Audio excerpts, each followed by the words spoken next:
2BC. Welcome. I'm so glad you're joining me today for our Adult Sunday School class. We are going through Proverbs this summer, and this week we're going to take a look at Proverbs 5. Let's get started with a word of prayer. God, I thank you so much for today, and I thank you for everything that you do for us and everything that you teach us through your word. We thank you for your word, and we thank you that we have the privilege of opening your word and reading it together, and I pray that you will teach us something as we continue our journey this summer, God. And we love you. We pray all of this in Jesus' name. Amen. So, as I said, we're going to be in Proverbs 5 today. Up to this point in our journey, we've gone through Proverbs 1 through 4 already. And up through this point, the focus has been a lot on wisdom and the path of wisdom and what that looks like and the rewards for wisdom, like living a life of wisdom. And the father has been giving lots of advice to the child about how to embrace this life of wisdom and how wisdom should define everything about their character, our character. And there have been some contrasts between the way of wisdom and the way of the wicked, or we could say the way of folly. And but today we're going to be taking a look at Proverbs 5, and there's going to be a little bit of a shift here for Proverbs 5 through 7. If you kind of look at them as a group, they focus more on the path of folly and the way that we don't want to go. And so it almost serves as an extended warning against following the path of folly. And so that's where we're going to pick up today in Proverbs 5. And we're actually, we're going to be taking Proverbs 5, 6, and 7 kind of as a chunk. And we're only going to be talking about Proverbs 5 because next week we're going to jump ahead to Proverbs 8. So I wanted to give a little bit more overview. So Proverbs, as I said, Proverbs 5 through 7 really is going to function more as this extended warning against following the path of folly. And one of the first things we'll notice is that folly, the way of the wicked, folly is portrayed as, is personified as an immoral woman. And we see that show up in Proverbs 5, Proverbs 6, and Proverbs 7. A lot in 5 and 7, and some in 6. And so as we come to this passage today, and we consider what we can, what it's going to have to say, we can think about how we can approach it in two ways, and we're going to talk about it in both ways. So I have like two different levels. The first one is we can definitely take it as this, the first level being don't commit adultery, maintain sexual purity, all of those different things that we do see, and that is definitely there. But we can also take it on another level of avoid folly at all costs because it leads to death. Because the other thing that we're going to pick up, and I'll point it out as we come to it in Proverbs 5, is that this interacting with this immoral woman, embracing the path of folly, leads to death. And we see language that points us in that direction in Proverbs 5, and it also shows up in some other places. So as you're reading Proverbs this summer, make sure you're looking for that, the language, that connection to the way of folly leads to death and destruction. So we're going to pick up here and in Proverbs 5, and our curriculum focuses in on a couple different passages. It breaks it down, but we're going to go ahead and just talk about it all because they only left out about maybe 6 or 7 verses, maybe a little bit more than that, but I think it's worth it to read it all. So what I'm going to do is I'm going to read it in two sections. So the first section we're going to talk about is Proverbs 5, 1 through 14, and then later we'll talk about 15 through 23. So I'm going to read, and you just follow along. I'm going to be reading out of the NRSV, so just follow along in whatever translation you have. My child, be attentive to my wisdom. Incline your ear to my understanding, so that you may hold on to prudence, and your lips may guard knowledge. For the lips of a loose woman drip honey, and her speech is smoother than oil. But in the end, she is bitter as wormwood, sharp as a two-edged sword. Her feet go down to death. Her steps follow the path of Sheol. She does not keep straight to the path of life. Her ways wander, and she does not know it. And now, my child, listen to me, and do not depart from the words of my mouth. Keep your way far from her, and do not go near the door of her house, or you will give your honor to others and your years to the merciless. And strangers will take their fill of your wealth, and your labors will go to the house of an alien. And at the end of your life, you will groan, when your flesh and body are consumed. And you say, oh, how I hated discipline, and my heart despised reproof. I did not listen to the voice of my teachers, or incline my ear to my instructors. Now I am at the point of utter ruin in the public assembly. So as we walk through these first 14 verses, one of the first things that stood out to me is in this first verse. It talks about being attentive to wisdom and inclining your ear to understanding. And I was thinking about this connection between wisdom and understanding. And as we grow in wisdom, how we also grow in understanding others, understanding just the way how to live life. And just think it's very interesting, this connection between wisdom and understanding. And I think as we look through Proverbs and continue reading, and we look back where we've been, we definitely see this connection between these two.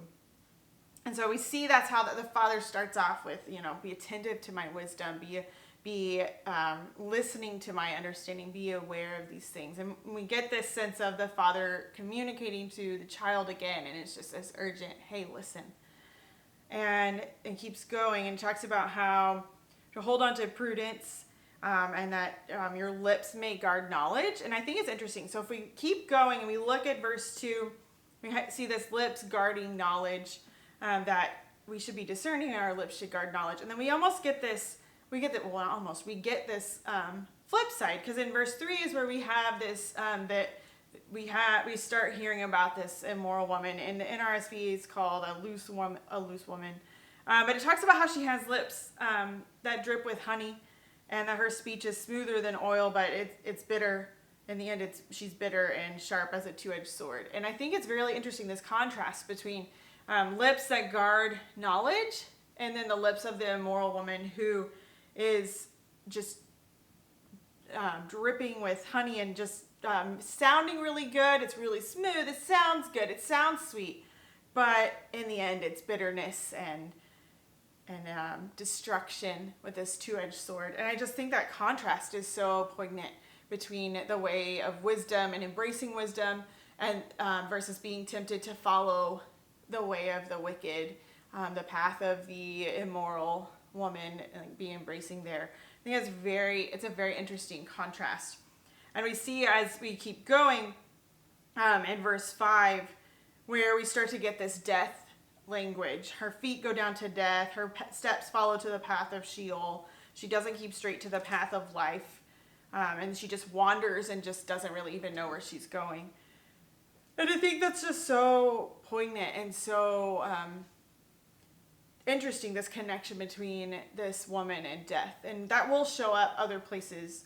So it's something to kind of look for as you're reading through Proverbs on your own, that embracing the way of folly is going to lead to death and destruction. And I also was very intrigued as I was reading this in verse 6 about how she doesn't keep straight to the path of life. And then I was thinking about how that contrasts with Proverbs 3, 5, and 6. And we talked about that a couple weeks ago, where it talks about how, trust in the Lord with all your heart and lean not on your own understanding, but in all your ways acknowledge him, and he will make your paths straight. And thinking about how embracing wisdom and embracing the life of wisdom, and how that's going to lead to, we talked about wisdom starts with fear of the Lord and responding to God rightly. And so when we acknowledge God rightly, and respond to him rightly, and we embrace this life of wisdom, that's our starting point. And then our paths, as we acknowledge him and as we trust him, our paths will be made straight. And we have a complete opposite contrast here with this woman, this immoral woman who is not keeping to the straight path and keeping straight to the path of life. Instead, she's just wandering aimlessly. She doesn't even know where she's going. And it says she doesn't even know that she's wandering. She's just out there. It's such a contrast between living a life of trusting God and letting Him guide us. Such a different path. And so as we continue our walk through this passage, that's kind of what was grounding it for me, is this contrast between the way of wisdom that we've been studying for the last few weeks versus this way of folly, and this personification of it as an immoral woman who is just ready to tempt and to seduce us off path, like to seduce a young man off path. And I think that's such a very vivid image as we think about this contrast between the two. And so we keep going, and the father says, listen to me. We're in verse 7, don't depart from the words of my mouth, kind of picking up the same things that we've heard like in the first verses, where he was saying things like guard your lips and be attentive to my wisdom, incline your ear to my understanding. Don't forget what I'm telling you, because if you do, this is what's going to happen. And then in verse 8, he starts to lay it out. If you go towards this woman, if you embrace the path of folly, you are going to lose face completely. You will lose all of your honor, and you will just be left to shame and destruction. And we have to remember, like in an honor-shame culture, which is what we would have found here, having your honor, saving face, those things were hugely important. There was very little worse than bringing shame and dishonor to your family and to yourself and losing all of that. And the father lays that out here. You'll give your honor to others. Your years will be to the merciless. Strangers will take your wealth. Everything that you have, you will just lose. And that at the end of your life, you will just, you'll groan and you will be consumed, and you will, he says that you will be reminded that you hated discipline and didn't listen to your teachers. I think that is such an interesting and very direct statement about what happens when one follows the path of folly.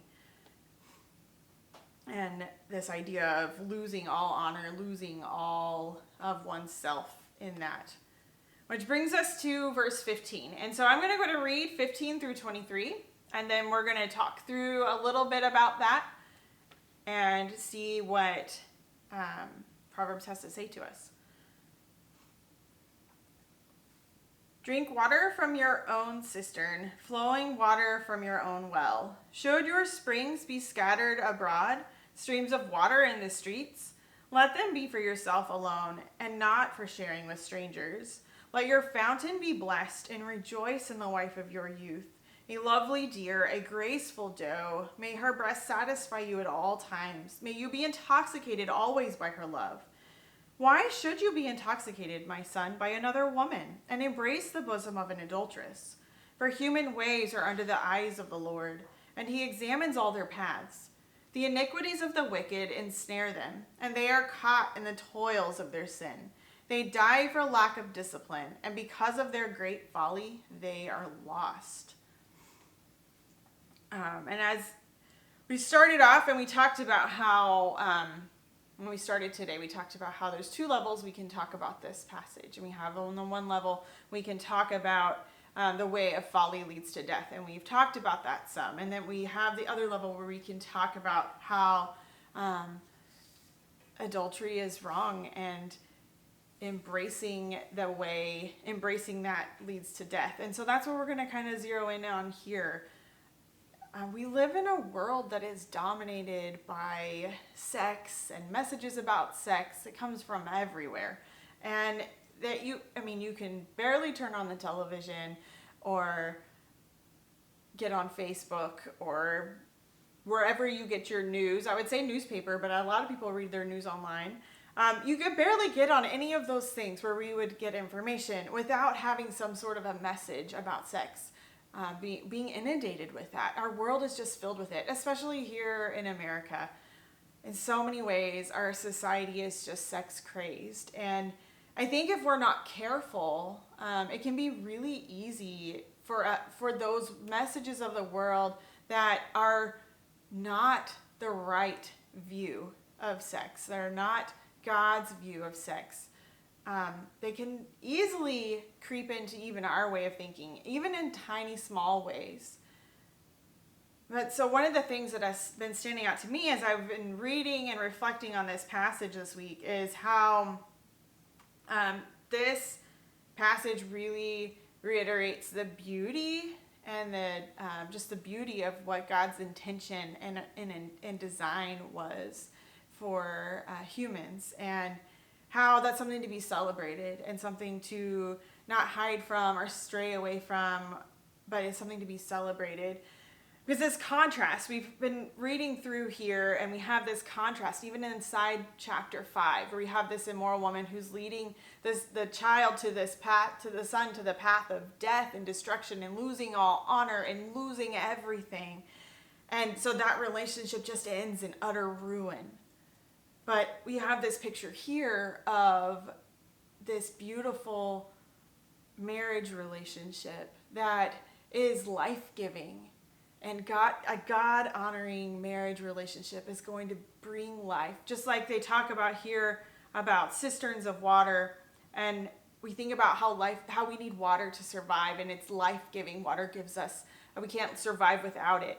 And a good marriage is going to be life-giving and fill us and lead to this life-givingness. And I think it's just beautiful, this contrast between the two, how we have this beautiful picture of what a God-honoring marriage looks like, contrasted with one that is embracing everything that's wrong. And I think that it's something to remember as we are constantly inundated with all of these different messages that our world wants us to believe are true. But to remember that God has a plan, God has a design, God has an intention, and it's beautiful and it's good and it's something to be celebrated. And so then moving on from this part, we come to verse 21 and how we see that human ways are under the eyes of the Lord, and he examines all their paths. The iniquities of the wicked ensnare them, and they are caught in the toils of their sin. They die for lack of discipline, and because of their great folly, they are lost. This image of the eyes of the Lord being upon all humans is a little bit humbling when you think about it, and to think about, we don't want to think about that God knows everything that we do and everything that we think all the time. Sometimes that may make us a little bit uncomfortable to think that God knows all of those things, but that he knows and he examines, not just that he sees it, but he also examines, like thinks about it. And to me, that's what examine means. You look at it pretty closely. If I'm going to examine something, I'm going to bring it up and look at it and think about examining something under a microscope. So God cares about what we do. God cares about how we live our lives. The way we live does matter. Even as followers of Jesus who've been forgiven, the way we live does matter. And that, so this idea that God is there, that he cares about how we live. And you have this picture of sin that just catches people and ensnares them and entangles them. And actually, Aaron and I were having a conversation about this earlier today even, and we were talking about how in Genesis 4, whenever we have the story of Cain and Abel, and how God tells Cain, after he's disappointed about his sacrifice, God tells him, sin is waiting for you. It's lurking at the door, ready to devour. And that is what sin does. Sin devours and destroys and ruins. And that is the way of folly that we see here. And it takes an incredible amount of discipline and resolve and to follow the way of wisdom. But through Jesus and the grace of Jesus, we're made new. We're new creations, and we're enabled to do that. He enables us to be able to do that and embrace that path of wisdom. And that transforming work of being made new is so awesome. And I think that is so key to thinking about embracing this way of wisdom. It's not about striving. It's not about us being good enough. It's about embracing the fact that we are new creations and that through the grace of Jesus, we are able to live into that. So thank you for joining me today. And I can't wait for our conversation next week.